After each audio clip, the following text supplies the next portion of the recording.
It requires you hitting the record button. It's coming. I have hit the record button. Okay. I was actually trying to summon that burp for most of that time, Okie dokie. so it didn't bother me during the. Yeah. Anyway, all right. 3, 2, 1.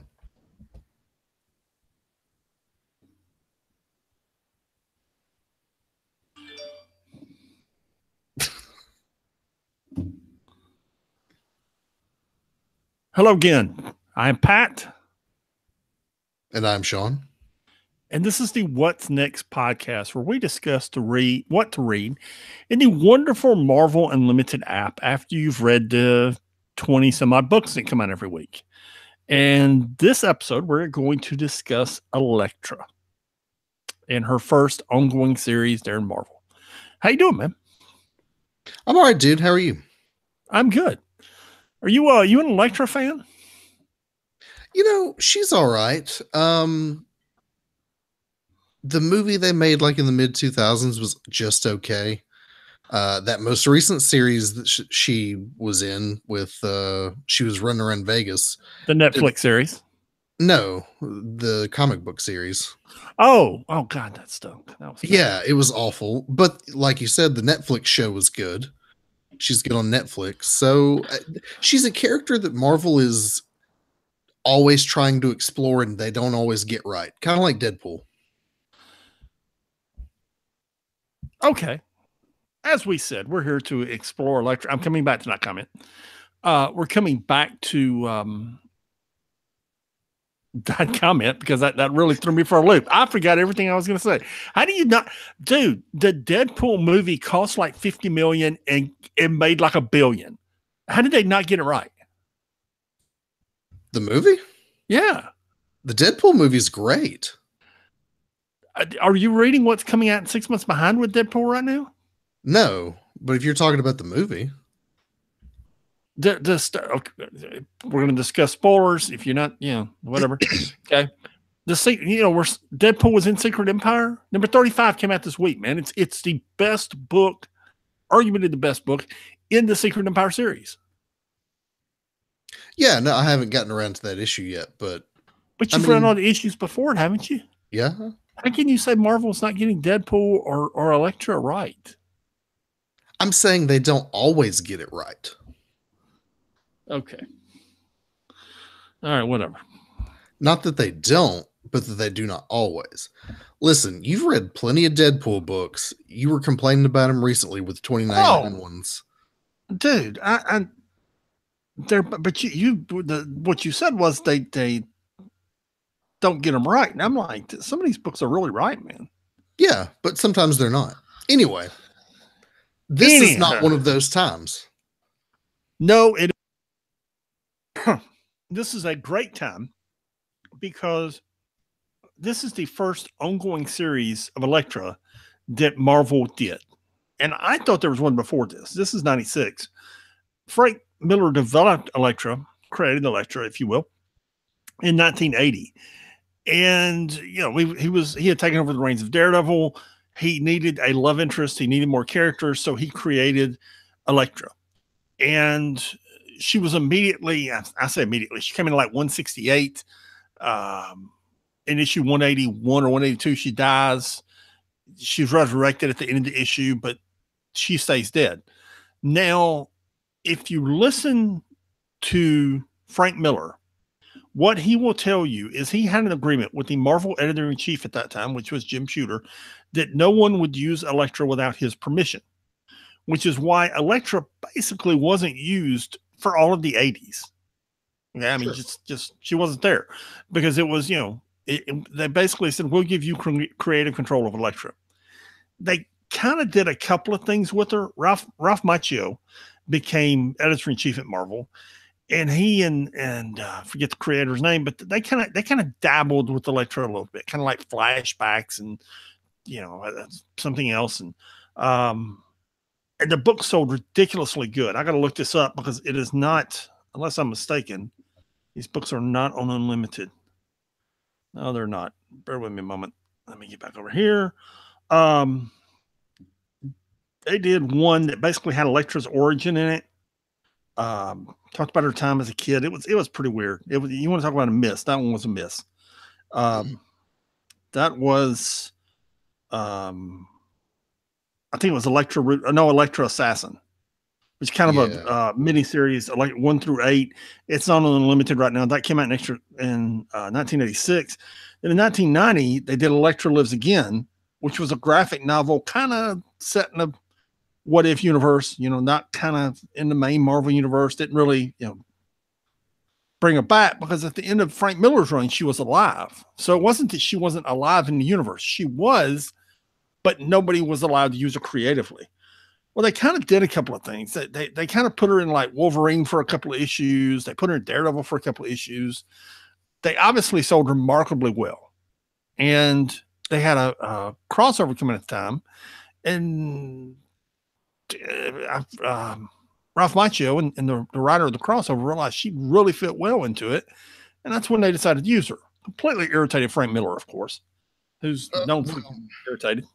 He and Alan Moore are kind of the two old gripes of the industry. Yes. So those were there. And then in 1996, we have this Electra Volume 1, issues 1 through 19. And I just happened to look up in Unlimited. Was it last week? Yeah, it was last week. They dumped every issue of this. Yeah, just here's all 19 issues. Here you go. Merry Christmas. And at that time, when I first saw it, I looked at it, and what struck me was the cover of the first issue. And then I got to looking at the creative team on this. Peter Milligan wrote it. Mike Deodato Jr. did the art. Now, we're both big Deodato fans. Yeah. Okay. Am I pronouncing that right? Deodato. That's, yeah. Okay. Close enough. He's Spanish. Go ahead. I was going to say, the work on this book is gorgeous.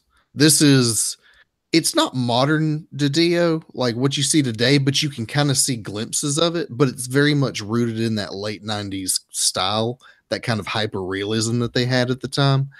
And just the way the paneling is and the action is focused. Dude, this is good stuff. It's good visual storytelling. Yeah. While also being good looking. Christy Shield did the coloring in it. The color is magnificent because they make Electra's red pop in, just really pop in every panel. And a lot of times since then, the most recent series in Las Vegas you were speaking of, when she was in the Thunderbolts a couple of years ago, sometimes the red just doesn't pop. It's almost like a soft pink or a real soft red. And this is a really vibrant red in her costume. Really looks good. That's the first thing that struck me about it. The second is this is great storytelling. You've got Wolverine in issue 1. You've got her fighting Bullseye in issues 2 and 3.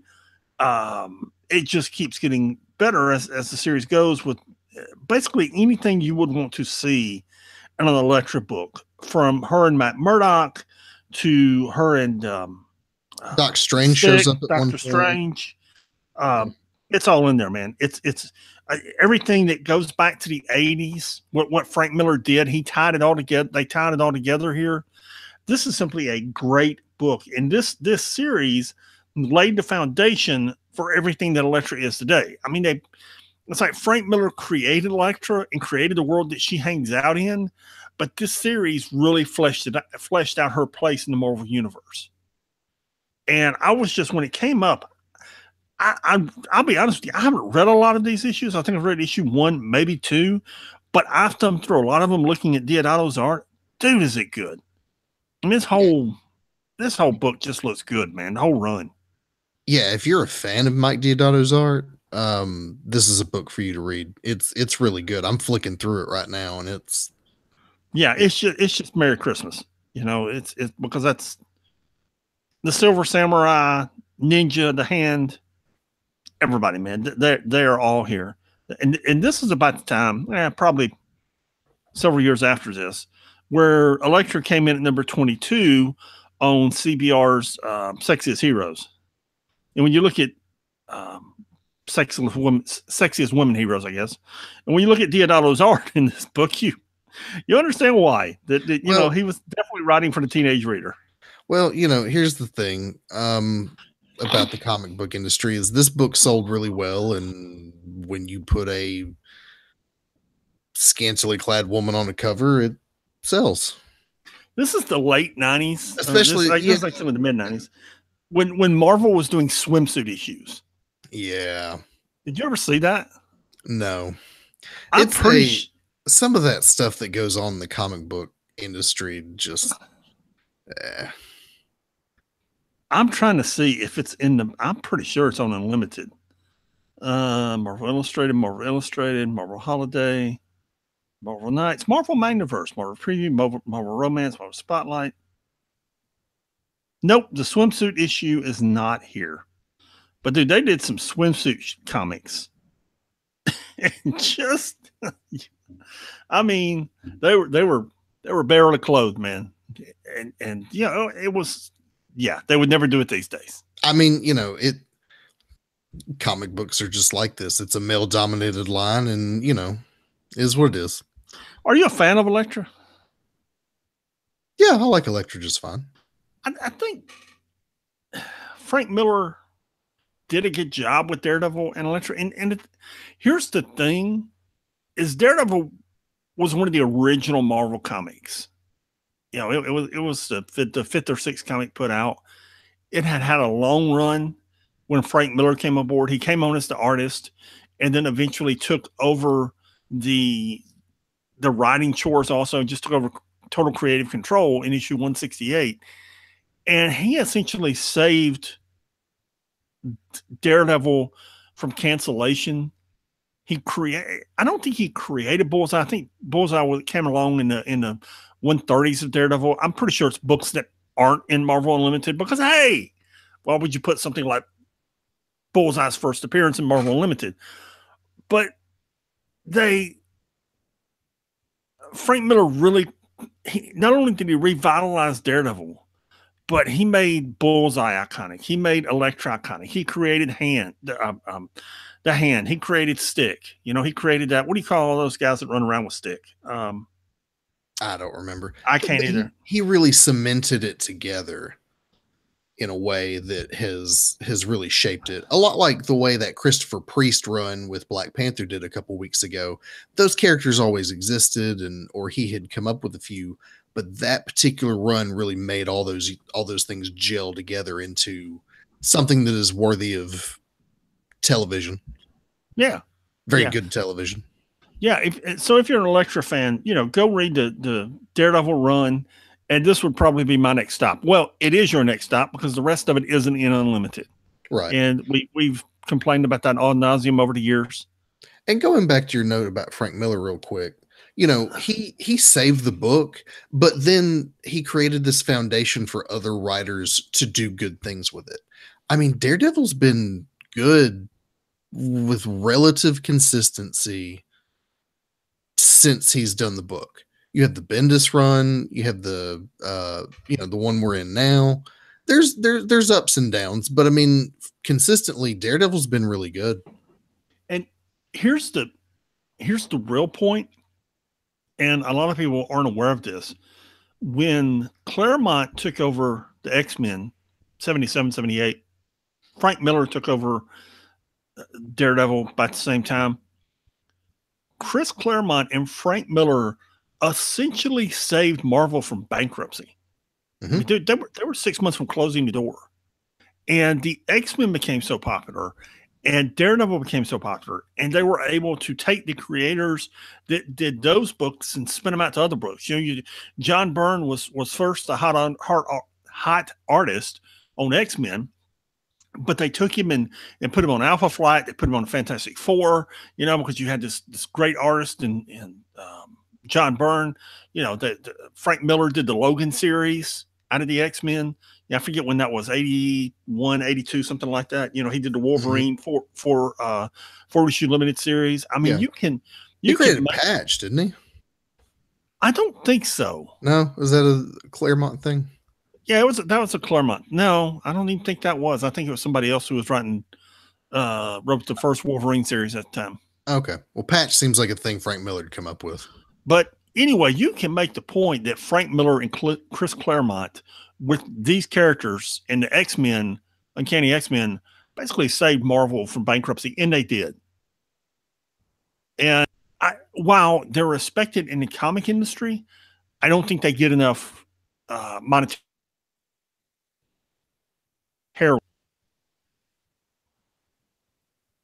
Yeah. Yeah. So anyway, that's Elektra, the 1996 series, the first ongoing series. You can find it under the E's. They're in your browse guide. It's a good book. It's a very good book. Yeah. Also, probably like what came out this month. It's because it was in a dump the other day. So yeah, it'll probably be in a little popular section too. Anyway, yeah, if you want to get in touch with us, you can hit us up at 6monthsbehind@gmail.com. That's the number 6monthsbehind@gmail.com.